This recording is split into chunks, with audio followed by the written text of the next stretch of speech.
Bom dia, boa tarde, boa noite, tudo bem, pessoal? Sejam bem-vindos aqui à nossa disciplina Sistemas de Energias Renováveis. Meu nome é João Areis, eu estarei acompanhando vocês na nossa aula de hoje. Pessoal, essa aula de hoje nós vamos falar a respeito dos conceitos básicos sobre energia e eletricidade, tá? E aí, considerando que a ampla maioria dessa turma que está cursando a disciplina de Sistemas de Energias Renováveis esse semestre, a ampla maioria é de engenheiros eletricistas e de engenheiros que já tiveram contato com essa parte de eletricidade. Eu vou fazer um breve resumo, tá? Vou passar um pouco mais rapidamente aqui sobre esses conceitos básicos, só mesmo para avivar na mente de vocês alguns desses conceitos que talvez já tenha algum tempo que vocês trabalharam, que vocês viram e que vocês não têm trabalhado ultimamente, tá bom? Então eu vou passar um pouco mais rapidamente aqui por eles. Bom, quando a gente fala em eletricidade, a gente não poderia começar diferente se não falando a respeito das cargas elétricas. Então, são as propriedades intrínsecas, né, das partículas fundamentais das quais são feitas a matéria. Tá? Aquela aula de química, o que é corpo, o que é matéria, como é constituída essa matéria por átomos, o que nós temos dentro desses átomos. Então, basicamente, a gente tem duas estruturas, um núcleo, composto por prótons e nêutrons, e uma camada que fica orbitando em torno desse núcleo, que é denominada eletrosfera, onde ficam os elétrons. E aí o próton é a menor partícula positiva de uma carga, enquanto o elétron é a menor partícula negativa de uma carga, estando o próton presente no núcleo e o elétron presente na eletrosfera. Aqui estão as tabelas, né, utilizadas para o cálculo de massa e eletricidade dessas partículas. Bom, a partir dessa definição particular do átomo, da matéria, essa definição química, a gente pode chegar na classificação dos elementos a partir da sua constituição química em elementos condutores, sendo o condutor aquele que permite o fluxo ordenado de cargas com facilidade, geralmente são os metais, cobre, ferro, prata, ouro, por aí vai. Os isolantes ou não condutores, na verdade eles são o contrário dos materiais condutores, ou seja, são aqueles que não permitem o fluxo de cargas com facilidade. E os semicondutores são aqueles que ora permitem e ora não permitem a passagem dessas cargas. E aí geralmente são as chaves, tiristores, diodos, transistores e por aí vai. Tá? Só lembrando que essa classificação aqui é realizada baseada na característica intrínseca dos materiais. Então, elementos condutores são aqueles que têm quantidade de elétrons livres na camada de valência menor que 4. Os materiais isolantes ou não condutores são aqueles que têm mais de 4 elétrons em sua camada de valência. E os semicondutores são aqueles ali que têm a quantidade de elétrons na camada de valência, elétrons que podem se tornar livres, em torno de 4. Bom, o que é tensão elétrica ou diferença de potencial elétrico, também conhecido como DDP? Então, quando a gente fala em tensão elétrica, basicamente a gente está falando de dois tipos de sistemas elétricos.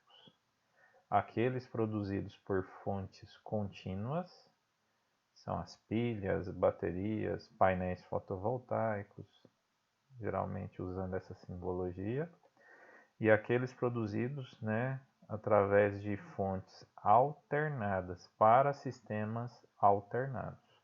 Então, quem dá origem à tensão elétrica, à diferença de potencial elétrico, são essas fontes, sejam elas contínuas, sejam elas alternadas, tá?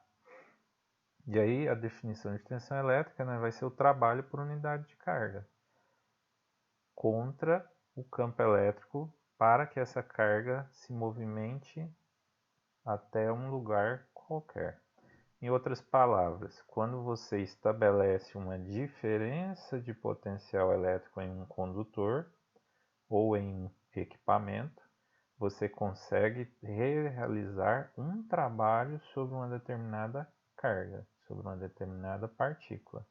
E essa partícula vai estabelecer um fluxo ordenado de elétrons, também conhecido como corrente elétrica. Então, a tensão elétrica é dada em volts, né? A lei que rege é a lei de Ohm, V igual a RI. E as unidades, né? A gente pode usar os prefixos, né? Tanto para níveis de tensões maiores, em sistemas de extra alta tensão, kilovolts, megavolts, quanto os prefixos para sistemas de pequeno porte, microvolts, milivolts, geralmente sistemas eletrônicos. Bom, o que é corrente elétrica? Corrente elétrica, basicamente, vai ser o que? O fluxo ordenado de elétrons livres dos materiais condutores. Vocês se lembram que a gente falou anteriormente a respeito dos elétrons livres. Então, esses elétrons livres, eles estão ali livres vagando por esse material, só que de forma aleatória. A partir do momento que eu estabeleço um fluxo ordenado de elétrons, ou seja, eu coloco uma tensão, uma DDP aplicada nesse nosso material, nós vamos ter o quê? Uma orientação ordenada desses elétrons. O fluxo ordenado dos elétrons que dá origem à corrente elétrica. A unidade é ampere. Então, a corrente elétrica ela pode ser calculada de duas formas, ou pela quantificação da quantidade de cargas, quantidade de partículas elétricas que passam por uma região do espaço durante um certo intervalo de tempo, ou aplicando a lei de Ohm, tá?